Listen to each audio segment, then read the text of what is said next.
నమస్తే అండి. మీ పేరండి? గంగారావు అండి. రంగారావు గారు ఏం చేస్తుంటారండి? వ్యవసాయం చేస్తాం. పొలం ఉందండి మీకు ఇక్కడ? లేదండి, మా మామయ్య గారికి ఉందండి. ఎంత అండి? ఎన్ని ఎకరాలండి? మా మామయ్య గారి వాళ్ళకి నలుగురు అన్నదమ్ములండి. 6 ఎకరాల పొలం ఉంది. ఇక్కడేనండి అది మొత్తం? ఇక్కడే మరి ఏంటి ఇప్పుడు ఈ ప్రాంతం ఖాళీ చేయాల్సిన పరిస్థితి అయితే ఈరోజు వచ్చింది కదా. మరి ప్రభుత్వం తరపు నుంచి చూసుకుంటే అందాల్సిన సహాయం మీకు ఎంతవరకు అందుతుందంటారు? ఎంతవరకు అంటే పూర్తిగా అందకే ఇక్కడ జనం ఇబ్బంది పడుతున్నారు. పూర్తిగా అందలేదంట. పూర్తిగా అందలేదు. అంటే ఏ విధంగా అంటారు? ఏ విధంగా అయినా సరే ఇళ్ళు విషయంలో కానీ ఇళ్ళు నష్టపరిహారంలో కానీ ప్యాకేజీ విషయంలో ప్యాకేజీ కొంతమందికి ఆడపిల్లలకు రాకపోవడం, కొంతమందికి పొలం డబ్బులు రాకపోవడం అని అనేక రకాలుగా రాకపోవడం. అంటే ఈ పొలానికి ప్రభుత్వం తరపు నుంచి ఎంత రేటు కట్టి ఇస్తున్నారంట? పొలానికంటే 3,50,000 ఇచ్చారండి. ఎన్నేళ్ళు అవుతుందండి ఈ పొలానికి డబ్బులు ఇచ్చి? పొలానికి ఇచ్చి 5 సంవత్సరాలు అవుతుంది. అంటే ఇప్పుడున్న ప్రభుత్వమేనా లేక పాత ప్రభుత్వం ఉండగానే ఇచ్చారా? ఇప్పుడున్న ప్రభుత్వం చంద్రబాబు గారు వచ్చిన తర్వాత ఇచ్చారండి? ఫస్ట్లో స్టార్టింగ్లో. ఓకే. అంటే మరి పొలానికి ఇంత ఇచ్చారు అని చెప్తున్నారు కదా, మరి ప్యాకేజీ అంటున్నారు. అసలు ప్యాకేజీలో ఏమేమి కోరుకుంటున్నారు మీరు? ప్యాకేజీలో అంటే ఇప్పుడు 2013 చట్టం ప్రకారం ఇస్తున్నామని చెప్తున్నారండి. 2013 చట్టం అనేది పూర్తిగా వర్తించేలాగా ఇస్తలేదని మా నమ్మకం. వాళ్ళైతే పూర్తిగా ఇంప్లిమెంట్ చేస్తున్నారని అనుకోవట్లేదు. ఎందుకంటే ఇందులో చట్టంలో అనేక రకాల కార్యక్రమాలు పెట్టారు. ఇప్పుడు కుల వృత్తులు ఉంటాయి వాళ్ళకి. ఇప్పుడు నేను రజకులు మేము ఈరోజు ఇక్కడ వ్యవసాయం ఏదో చేసుకుని కౌలుకు ఎలాగో తీసుకుని బతుకుతున్నాం. రేపొద్దున్న ఇదే రజకులు ఇప్పుడు ఇచ్చిన సరిపల్లి గ్రామంలో వెళ్ళిన తర్వాత అక్కడ ఒకవేళ బట్టలు ఉతుక్కోవాలి, అక్కడ ధోబీ ఘాట్స్ అనేది అటువంటివి ఉండాలి.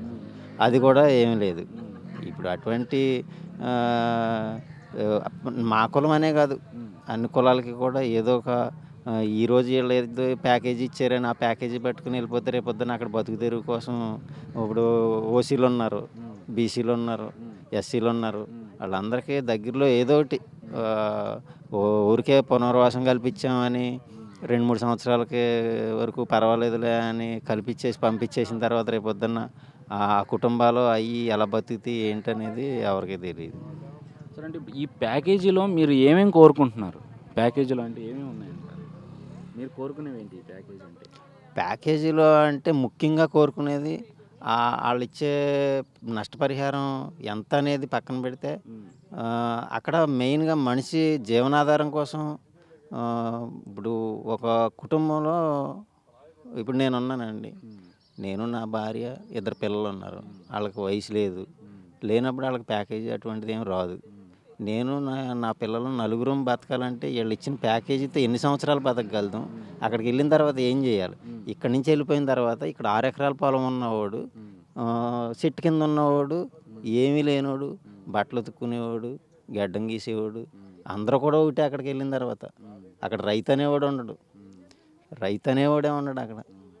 అందుకోసం ఇక్కడ ఉన్న జనానికి అందరికీ కూడా ఏదో ఒక పని కల్పించే విధంగా అక్కడ ఫ్యాక్టరీ లాంటిది ఏదన్నా ఉండే విధంగా ప్రభుత్వం వారు చొరవ తీసుకుని ఏదైనా చేయాలంటే ప్రభుత్వం ఏదైనా చేయగలను, కానీ చెయ్యాలనే మనసు లేదేమో అని జనానికి.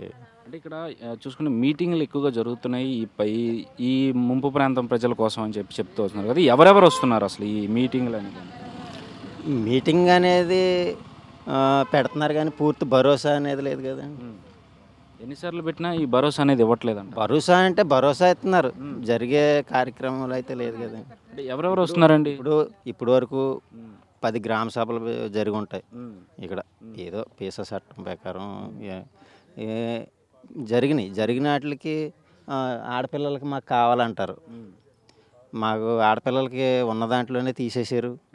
ఆడపిల్లలకి ఇవ్వండి, లేకపోతే 18 సంవత్సరాలు ఇప్పుడు నిండిన పిల్లలు ఉన్నారు వాళ్ళకి ఇవ్వండి అని అడుగుతుంటే చేస్తామంటారు. ఒక్క ఆఫీసర్ అయినా చేసింది ఉండదు, పూర్తి హామీ లేదు. ఇల్లు కట్టేస్తున్నారు, మీరు వెళ్ళిపోవాలి.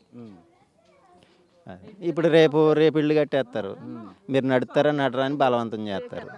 ఇక్కడ పూర్తిగా ఇల్లు డబ్బులు వచ్చిన వాళ్ళు లేరు. పూర్తిగా ఇల్లు డబ్బులు ఈ ఊరికి పూర్తి చేసేసాం అనేది లేదు. పూర్తి చేసేసామంటే వాళ్ళకి ఇచ్చేసాం అంటున్నారు. ఇప్పుడు పెండింగ్ పడిపోయినాయి, జీరో అకౌంట్లని లేకపోతే వేరే వేరే కారణాలతో వాళ్ళు ఆఫీసుల చుట్టూ తిరుగుతాం, బాధలు పడతాం తప్ప వాళ్ళకి పూర్తిగా ఇచ్చింది లేదు. పొల విషయంలో ఇక్కడ మన గంటా సూరమ్మ గారని ఆవిడకి పొలం డబ్బులు ఇవ్వాలి. పాపం ఆవిడ లెగలేని పరిస్థితి, రేపో మాపో అన్నట్టు ఉంది. ఆవిడకి డబ్బులు ఇవ్వట్లేదు. అలా ఇప్పుడు ఇంటి డబ్బులు కూడా అంతే. ఇప్పుడు ఇదిగో వాళ్ళ ఆయన గారు గనిశెట్టి వెంకటరామయ్య గారు. గనిశెట్టి వెంకటరామయ్య గారు అంటే ఆయన పాపం తిరిగి తిరిగి ఆ డబ్బుల కోసం ఆ జీరో అకౌంట్ ఏటో ఆయనకి తెలియదు. ఎందుకంటే చదువుకున్న వాళ్ళకంటే తెలుస్తుంది, ఆయనకి తెలీదు. తెలియని దాని మీద తిరిగాడు. తిరిగితే వాళ్ళ పూర్తిగా చెప్పరు ఆఫీస్లో. ఇప్పుడు ఎవడన్నా పెద్ద మనిషి వెళ్ళి గదివినోడికి సమాధానం చెప్తారు, ఏమి తెలియని వాళ్ళకి ఏం చెప్తారు? ఆయన తిరిగి తిరిగి చనిపోయాడు జీరో అకౌంట్. తర్వాత ఈవిడి వీళ్ళ కోళ్ళగారు వీళ్ళ మనవడు అందరూ తిరుగుతూనే ఉన్నారు. ఇప్పటికీ ఏమీ లేదు. అవి 4 సంవత్సరాలు ఉంది. అలా ఉందండి. అందుకనే దేనికి కూడా పూర్తి న్యాయం అనేది లేదు. అంటే ఇప్పుడు చూసుకుంటే మీకు ఇల్లు ఏ ప్రాంతంలో ఇచ్చారంటారు? ప్రాంతం అంటే ఇప్పుడు అక్కడ భూమి అవి ఉన్నాయి, ఎక్కువగానే విస్తీర్ణం ఉంది. ఉన్నప్పటికీ కూడా మనకి ఆ భూమి మనకి కౌలుకి ఇస్తారా, లేదా అందరూ కౌలు చేసేంత స్తోమత ఉంటుంది అక్కడికి వెళ్ళిన తర్వాత? తర్వాత మరి కులవృత్తులు ఉంటాయి కదండి, గీత కార్మికులు గౌడ్స్ ఉంటారు, మరి వాళ్ళు ఎలా బతకాలి? ఇప్పుడు మా రజకులు ఉంటారు, లేకపోతే మంగళ్ళు ఉంటారు, కుమ్మర్లు ఉంటారు, అలా ఎస్సీలు ఉంటారు. వాళ్ళకి బతుకు తెరువు కోసం ఏదో మనం ఏదో ప్యాకేజీ ఇచ్చేసాం కదా, ఆ ప్యాకేజీ తీసుకున్నారు కదా అని గవర్నమెంట్ భావిత్వం అది సమంజసం కాదు, అది మంచిది కూడా కాదు. రేపొద్దున్న తరతరాల పిల్లలకు కూడా ఇబ్బందులు వస్తాయి. అదే చూసొచ్చారా మీరు? ఇప్పుడు కట్టే ఇల్లు ఏవైతే ఉన్నాయో అవి మీరు దగ్గరికి వెళ్ళి చూసొచ్చారా? అదే కట్టడం అంటే అండి, గోతులు తీసారు, గోతులు తీసి కొన్ని బేస్మెంట్లు వేసారు. అక్కడ వాళ్ళు వేసే మెట్లో కొంచెం నాణ్యత తక్కువగా ఉందని మాకు చూసాం. మరి అడిగారా ఈ మెట్లు ఏదైతే ఉందో అది ఎంత నాణ్యత చాలా తక్కువ? అడిగితే వాళ్ళు ఏమంటారంటే మేము మార్చేస్తాం, ఇదే ఇంకా గట్టిగా మాట్లాడడానికి ఉంటుందో. వాళ్ళు ఏం చేస్తారంటే తెలివితేటలుగా అధికారులు కదా, ఏదో గ్రామంలో ఒక 5గురినో 4గురినో కమిటీ వేస్తారు, వాళ్ళకే సమాధానం చెప్తాను తప్ప మీకు చెప్పం. మరి ఇప్పుడు ఈ 5గురు కమిటీ అనేది చూసుకుంటే మీ సమస్యలు, ఈ 5గురు కమిటీ ఎంతవరకు పోరాడుతున్నారంటారు మీ సమస్యల మీద? పోరాడతాం అంటే ఇదే, ఇంకా పోరాడతాం అంటే కొన్ని దాచుకుంటారు, కొన్ని చెప్తారు. దానివల్ల ఊర్లో కొంతమంది అడుగుతారు, అడిగినోడినేమో ఆడు కోపపడ్డారు అంటారు. అలా ఉంటాయండి, ఇంక తెలియదే ఉంది. అంటే ఇప్పుడు ఈ పోలవరం ప్రాజెక్ట్ ఏదైతే ఉందో దీని మీద అసలు మీ అభిప్రాయం ఏంటండి? అంటే దీనివల్ల ఏంటంటే రాష్ట్రం సస్యశ్యామలం అయ్యి ఒక అన్నపూర్ణగా వెలుగొందుతుందని చెప్తున్నారు. కానీ ఇంకో పక్క చూసుకుంటే దాదాపు 7 మండలాలు ఈ పోలవరం బారిన పడి నష్టపోతున్నాయి. దాని గురించి మీ అభిప్రాయం ఏంటంటారు? పోలవరం ప్రాజెక్ట్ అనేది నిజానికి మన ఆంధ్రప్రదేశ్కి జీవనాధారం అయింది, జీవనాడి. ఎన్ని పేర్లు పెట్టినా మంచిదే, కాదన్నాను. కానీ ఇక్కడ నష్టపోయే కుటుంబాలు భారీగా ఉన్నాయి. 1, 2, 100, 1000 కాదు, లక్షల కుటుంబాలు నష్టపోతుంది. ఈరోజు లక్షల కుటుంబాలు నష్టపోయేటప్పుడు ఎవరినో బాగు చేస్తున్నాం, మీరు ఎక్కడికో అవసరం లేదండి. ఉదాహరణకి ఈరోజు ఈ ఊరు ఖాళీ చేయాలి, ఈ ఊరికి న్యాయం చేయాలి. న్యాయం చేయాలనుకున్నప్పుడు ఎక్కడో పోలవరం ప్రాజెక్టు దగ్గర వేల కొలది బస్సులను పెట్టి జనాన్ని తీసుకొచ్చి చూపిస్తున్నారు. అక్కడ ఏముందండి? ఏం కట్టారు? అక్కడ ఏం కట్టారండి? ఇక్కడున్న ఇలా ముసలోళ్ళు డబ్బులు, ఇంటికి డబ్బులు రాలేదని తిరిగితే ఆఫీసర్లు సమాధానం చెప్పరు. 100 కోట్లు ఎట్టి భోజనాలు పెడతారు. ఎంతవరకు న్యాయం చేసినట్టు ప్రభుత్వం? ఈ ప్రభుత్వానికి చిత్తశుద్ధి లేదు నిజంగా చెప్పాలంటే. ఎంతమంది రాజకీయ నాయకులు వచ్చినా, ఎంతమంది ఆఫీసర్లు వచ్చినా, ఓన్లీ ప్రాజెక్ట్ కడుతున్నాం, అన్ని మీటర్లు వేసేసాం ఒక రోజులో, ఇన్ని అడుగులు కట్టేసాం 2 రోజుల్లో అనే ప్రసారాలు చేస్తున్నారు తప్ప ఇక్కడ నిర్వాసితుల పరిస్థితి ఏంటి? ఒక మినిస్టర్ కానీ, ఒక ఎమ్మెల్యే కానీ, ఒక సీఎం కానీ, ఎవరైనా కేంద్ర మంత్రి కానీ నిర్వాసితుల పరిస్థితి ఏంటి? ఎలా బతుకుతున్నారు? వాళ్ళ రహదారి ఎలా ఉంది? వాళ్ళ రోడ్డు మార్గం ఎలాగుంది? ఏంటి? వాళ్ళ బతుకు తెరువు ఏంటి, ఇక్కడ అసలు ఎలా ఉన్నారు అనేది ఒక్కళ్ళు కూడా చూసిన పరిస్థితి లేదు. ఎవరు మీ ఎమ్మెల్యే గారు ఎవరండి? మా ఎమ్మెల్యే గారు మోడిన్ శ్రీనివాసరావు. వచ్చారు అసలు ఎప్పుడైనా మీ సమస్యలు తెలుసుకోవడానికి ఈ ప్రాంతానికి? వచ్చారంటే ఇక్కడ ఎలా ఉంటుందంటే అండి, ఎమ్మెల్యే గారి దగ్గరికి వెళ్తాం. ఆయన ఏం చెప్తాడు, ఆయన ప్రభుత్వం మనిషి. ఇప్పుడు ప్రభుత్వానికి ఆయన వ్యతిరేకంగా మాట్లాడలేడు. ప్రభుత్వానికి వ్యతిరేకంగా మాట్లాడలేనప్పుడు ఇక్కడున్న ప్రజానికానికి న్యాయం చేయలేరు. అది వాస్తవం. ప్రభుత్వానికి ఆయన వ్యతిరేకంగా మాట్లాడలేడు. ప్రతిపక్షం ఎమ్మెల్యే అయితే మాట్లాడదుడేమో. ఒకవేళ మాట్లాడితే కేసులు పెడతారు, ఏం చేయాలి, అది అన్నీ తర్వాత విషయం. అవి మనకు సంబంధం లేని విషయం. నిర్వాసితులం కాబట్టి మనకి ఏంటి న్యాయం జరిగిందా ఏంటి అనేదే మనకు అవసరం. అందుకు కాబట్టి ఈ మోడిన్ శ్రీని గారైనా ఇంకొక ఎమ్మెల్యే అయినా ప్రజలకు న్యాయం చేయాలంటే చేయలేరు. అందుకు కాబట్టి ఈ 4 సంవత్సరాల నుంచి ఆయన గెలిచిన తర్వాత 1-2 సార్లు ఈ పైకి వచ్చి ఏదో మామూలుగా వచ్చి ఉంటాడు తప్ప నిర్వాసితుల మీద సమస్య మీద మాత్రం ఈ రోజుకి రాలి.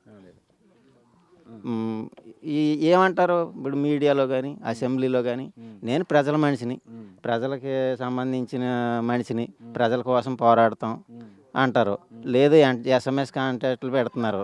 ఎమ్మెల్యే గారి పనితీరేటి అది ఇష్టం ఉన్నవాడు ఒకలాగా పెడతాడు, ఇష్టం లేదు. ఈరోజు పోలవరం మండలం ఈ ముంపు ప్రాంతమైన ఈ 19 గ్రామాలు వస్తే మోడిన్ శ్రీని గారికి ఏంటో తెలుస్తుంది. చూసుకుంటే ఇప్పుడు ప్రతి సోమవారం నెలలో ఉన్న 4 సోమవారాలు చంద్రబాబు గారు పోలవరం వద్దకు వచ్చి ఇక్కడ పనులు సమీక్షిస్తుంటారని చెప్తున్నారు కదా. అప్పుడు మరి ఇక్కడ దగ్గరలో ఈ ముంపు ప్రాంతాలకు ఆయన ఎంతవరకు వచ్చి ఇక్కడ సమస్యలు తెలుసుకున్నారంట? ముంపు ప్రాంతానికి ఆయన వచ్చింది ఏమి లేదండి. ముంపు ప్రాంతానికి ఒకే ఒకసారి వచ్చారు. అది ఎందుకు వచ్చారంటే అండి, ఆయన సోమవారం పోలవరాన్ని మార్చాం అని అంటున్నారు. సరే, వాళ్ళు ఏం పేరు పెట్టుకున్నా అవన్నీ మాకు అనవసరం అండి. మార్చుకున్నారు, చేశారు, వాళ్ళు మానిటరింగ్ చేస్తున్నారు, అవన్నీ మనకు అనవసరం. వచ్చినప్పుడు ఎన్నిసార్లు వచ్చినా నిర్వాసితుల గురించి ఏంటి, మీరు ఫీల్డ్లోకి వెళ్ళి ఏం చేస్తున్నారు అని ఆఫీసర్లను అడిగింది లేదు. వాళ్ళు ఏదో తప్పుడు రిపోర్ట్లు ఇస్తే ఆ రిపోర్ట్లు పెట్టుకుని ఆయన వెళ్ళిపోతాం. గ్రౌండ్ రిపోర్ట్లో వచ్చి చూస్తే ఇక్కడ ఏంటనేది పబ్లిక్గా తెలుస్తుంది. ఆయన సీఎం గారు ఒకసారి వచ్చారు. ఎందుకు వచ్చారు, ఇక్కడ లాంచీ మునిగిపోయి 20 మంది చనిపోతే వచ్చాడు ఆయన. అప్పుడు కూడా మీ సమస్యల గురించి ఆయన ఏం అడగలేదు? సమస్యల గురించి అప్పుడేం చెప్తామండి. వాళ్ళు ఇప్పుడు వాళ్ళ జన సమస్యలు చెప్తాకి వెళ్తాం అనుకోండి, కలెక్టర్ గారు ఉంటారు, ఎస్పీ గారు ఉంటారు, పోలీస్ డిపార్ట్మెంట్ ఉంటుంది. మమ్మల్ని నెలనిస్తారా? ఎందుకు వచ్చామంటే వాళ్ళ చనిపోయిన గురించి వచ్చామంటారు. అలా ఉంటుందండి. మా సమస్యలు చెప్తానికి ఏముంది. ఆ రోజు కొంతమంది గిరిజన అమాయకులు ఉంటారు కదా, తిట్టుకున్నారు ముఖం మీద, ఆయన ముఖం మీదే తిట్టారు బూతులు. అయినా ఇంకా అవన్నీ ఏముండవు. అంటే ఇప్పుడు చూసుకుంటే ఇంకా మహా అయితే ఇంకో 3-4 నెలలు మాత్రమే ఉంది ఇప్పుడున్న ప్రభుత్వం కొనసాగి చూసుకుంటే ఎలక్షన్ల దగ్గరికి వస్తున్నాయి. మరి ఈ 3-4 నెలల్లోపు ఈ ప్రభుత్వం తరపు నుంచి మీకు అందాల్సిన సహాయం ఎంతవరకు అందుతుంది అనుకుంటున్నారు? అందదనే అనుకుంటున్నాం. మరి ఒకవేళ మళ్ళీ ఏ ప్రభుత్వం వస్తే మీకు జరగాల్సినవన్నీ జరుగుతాయి అని మీ ఇది ప్రభుత్వాలతో పని లేదండి. మాకు ఆ ప్రభుత్వం రావాలి, ఈ ప్రభుత్వం రావాలి, ఆయన వస్తే ఏదో చేసేస్తాడని కాదు. ఆయన వస్తే ఏదో చేసే కంటే ఈయన చెయ్యాలి కదా మాకు. ఇప్పుడు ఎవరో వచ్చి ఏదో చేస్తారు కదా, ఇప్పుడు ఉన్నాడు కదా పరిపాలించే ఆయన చెయ్యాలి కదా. పరిపాలించేవాడు ఇక్కడున్న నిర్వాసితుల పరిస్థితి ఏంటి, వాళ్ళకి పూర్తి న్యాయం చేయాలి. మనకి ముసలోళ్ళు ఉంటారు, లెగలేని వాళ్ళు ఉంటారు, వాళ్ళ పరిస్థితి ఏంటి. ఇప్పుడు లెగలేని ఆవిడ ఈవిడ 10 సార్లు కంప్లైంట్ పెట్టింది. ఈవిడ పరిస్థితి ఏంటి, ఇన్ని సార్లు వస్తుందని సీరియస్గా తీసుకోవాలి కదా. అసలు ఆవిడ పరిస్థితి ఏంటి? 5 సంవత్సరాల నుంచి తిరుగుతుంది ఆవిడ. 5 సంవత్సరాల నుంచి అసలు ఏ మనిషి అయినా తిరగలనా? 1,50,000 2 లక్షలో ఉంటుంది అది. ఈ లోపే ఎంతమంది దగ్గర అప్పు తీసుకుని ఆవిడ తిరుగుతుంది కొవ్వూరు, ఆవిడ నష్టపరిహారం కోసం. కొవ్వూరు నుంచి కాదు, ఇక్కడ నుంచి పోలవరం వెళ్ళారండి. ఇక్కడ ఇప్పుడున్న పరిస్థితుల్లో ఈ రోడ్డు మార్గాన్ని ఆవిడ కొవ్వూరు వెళ్ళాలంటే ఎన్నిసార్లు వెళ్తుంది. వెళ్తే ఆవిడేమో ముసలి ఆవిడ, అబ్బా ఏముందలే, పెద్దోడు కాదు కదా వచ్చింది, ఆవిడదేముందలే ఏదో చెప్పి పంపించారు, వచ్చేద్ది ఆవిడ. అమ్మ నీది మరి ఎక్కడికో పంపామో వెళ్ళిపో అంటే ఆవిడ ఎంతే ఇంకా తెలియదు ఆవిడకి. అలా ఉందండి. అంటే ఇప్పుడు చూసుకుంటే ఇప్పుడున్న ప్రతిపక్షాలు ఏవైతే ఉన్నాయో ఇది జనసేన కానివ్వండి లేదా వైఎస్ఆర్సీపీ కానీ, ఈ ప్రతిపక్ష నాయకులు పవన్ కళ్యాణ్ గారు, జగన్మోహన్ రెడ్డి గారు ఈ ప్రాంతంలో ఎప్పుడైనా సందర్శించినట్టు దాఖలాలు ఉన్నాయంటారు? ఈ ప్రాంతంలో ప్రత్యేకంగా పోలవరం ప్రాజెక్టు మీద పాదయాత్ర చేశారు జగన్మోహన్ రెడ్డి గారు. చేసిన టైంలో అక్కడ రామపేట దగ్గర మీటింగ్ పెట్టిన టైంలో మాకు ఇక్కడ మా పంచాయతీ కూడా పర్యటించి మొత్తం తిరిగారు. తిరిగినప్పుడు ఆయనకి ప్రభుత్వం ఆ ఎన్నికల్లో ఉండే టైం అది. ఆ టైంలో తిరిగారు. మొన్న పవన్ కళ్యాణ్ గారు కూడా వచ్చారు. అయితే అవగాహన అయితే ఉంది వాళ్ళకి, కానీ చేసే పరిస్థితి కాదు. ఈరోజు వాళ్ళు దెబ్బలాడినా వాళ్ళని కూడా అవసరమైతే జైల్లో వేసేలాగా ఉన్నాయి ప్రభుత్వాలు. ప్రతిపక్షాలకే అవకాశం ఇచ్చేలాగా గవర్నమెంట్లు లేవు. అందుకు కాబట్టి వాళ్ళు పోరాడుతున్నారు. ఇప్పుడు ఎక్కడో వరకు ఎందుకంటే తెల్లం బాలరాజు అని మాజీ ఎమ్మెల్యే గారు ఉన్నాడు. ఆయన పోరాడుతుంటే ఆయన మీద కేసులు బనాయిస్తారు. ఆయన మళ్ళీ వచ్చి ఏం పోరాడగలడు? పాత కేసులు తిరుగుతానికే సరిపోతాయి. అదే ఇప్పుడు ఈ మాజీ ఎమ్మెల్యే తెల్లం బాలరాజు గారి గురించి చెప్తూ వస్తున్నారు కదా. ఇప్పుడు మరి ఈ ప్రాంతంలో ఆయన ఎన్నిసార్లు ఇప్పటి వరకు ఎంతవరకు పర్యటించి ఇక్కడ ప్రజల సమస్యల గురించి పోరాడుతున్నారు అంటే ఆయన వరకు ఆయన ప్రయత్నం అయితే మీకు ప్రాజెక్ట్ మొదలెట్టిన దగ్గర నుంచి ఆయన ఎమ్మెల్యేగా ఉన్నారు. ఇప్పుడంటే ప్రతిపక్షంలో ఉన్నాడు, కానీ ఆయన ఎప్పుడూ వస్తూనే ఉంటాడు. అందులో రాడని మనం అంటానికి ఉండదు. ఎమ్మెల్యే మాజీ ఎమ్మెల్యేగా అతను వస్తాడు. సేగంటిపల్లి విషయంలో గొడవలు పడినప్పుడు ఆయన మీద కేసులు కూడా ఉన్నాయి. ఇప్పుడు కూడా ఏదన్నా పని ఉన్నా లేకపోతే ఏమన్నా ఎవరన్నా ఫంక్షన్ చెప్పినా ఆయన అయితే వస్తాడు. ఎప్పుడు టచ్లో ఉంటాడు జనానికి. అదే అంటే చివరిగా మీ డిమాండ్స్ ఏంటంటారు? అంటే మీ కోరికలు ఏం కావాలని కోరుకుంటున్నారు? కోరికలు ఏమున్నాయండి? మెయిన్గా ఇక్కడ కొంతమంది పెళ్ళి అయిపోయినాయనో ఏదో వంకతో ఒక 30-40 మంది ఆడపిల్లలకి తీసేసారు ప్యాకేజీ. ఆ పిల్లల ప్యాకేజీ ఇచ్చి ఇక్కడున్న ఇంటి నష్టపరిహారం కొంతమందికి, ఎంతోమంది కాదు అదైనా, కొన్ని ఇళ్ళు రోడ్ సైడు ఆర్ఎంబి అని ఒక 40 ఇళ్ళు పిఎన్ చేసి డీడీ ఇవ్వలేదు. అవి పెండింగ్ పెట్టారు. అవి కూడా వస్తాయా రావా వెళ్ళిపోమంటున్నారని అది ఒక ఇబ్బంది. ఈ పెండింగ్ బిల్స్ ఒక 6 ఉన్నాయి, 6-8 ఉన్నాయి. అవి ఇంటి ఇప్పుడున్న దాంట్లో ఈ పెండింగ్ బిల్స్ ఇస్తే అది అయిపోద్ది. ఆ ఆర్ఎంబి సైడు 42 ఇళ్ళు నోటిఫికేషన్ ఇచ్చి డబ్బులు ఇవ్వాలి, డీడీ ఇచ్చి. అది ఈ ఆడపిల్లలది ఇస్తే మిగిలినవి అంటారా ఇంకెన్ని కోరికలైనా ఉంటాయి. అవి నేను చెప్పాను కదండి, కులానికి సంబంధించి వాళ్ళ వృత్తి కోసం ఏదో దారి చూపించాలి ప్రభుత్వాలు. అవి చూపించేలా లేవు. అది ఎంతవరకు అనేది కరెక్ట్ కూడా కాదు, జరగని పని.